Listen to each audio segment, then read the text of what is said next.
გამონამ. ძალიან ამაღელვებელია ჩემთვის ამ წერილის წერა, იმიტომ რომ ბედნიერი ვარ, რომ მე შემიძლია სიკეთის კეთება. პატარა ისტორიას მოგიყვები. პალიტრაელმა გამიკეთა სიკეთე. გაიყიდა წიგნები და შეგროვდა ფულადი თანხა ჩემი სწავლისთვის. თუმცა მინდა შეგროვებულ თანხიდან შენს გაჩუქო მცირედი, რათა ციხიდან მაინც შევძლო შენი გაბედნიერება. უსამართლობა და განუკითხაობა სუფევს ჩვენ ქვეყანაში.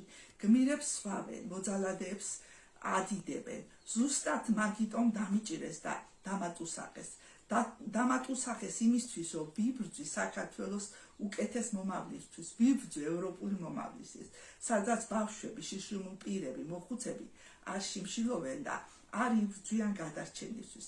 ვიბრძვი ისეთ საქართველოსთვის, სადაც გაჭირვებულები მხოლოდ საარჩევნოდ ვიბრძვი ისეთ საქართველოსთვის, სადაც გაჭირვებული მხოლოდ საარჩევნოდ არ ახსენდება ხელისუფალს.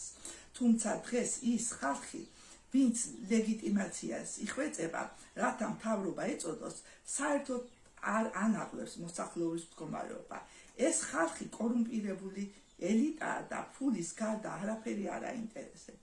ვიმედოვნებ, რომ მე, როგორც ერთმა ადამიანმა შევძელი და ოდნა მაინც გაგაბედნიერე, სიკეთე ხომ გადამდებია, ყველაფერი კარგად იქნება, მთავარია გჯეროდოს, სიყვარულით არ შემოსელიათ.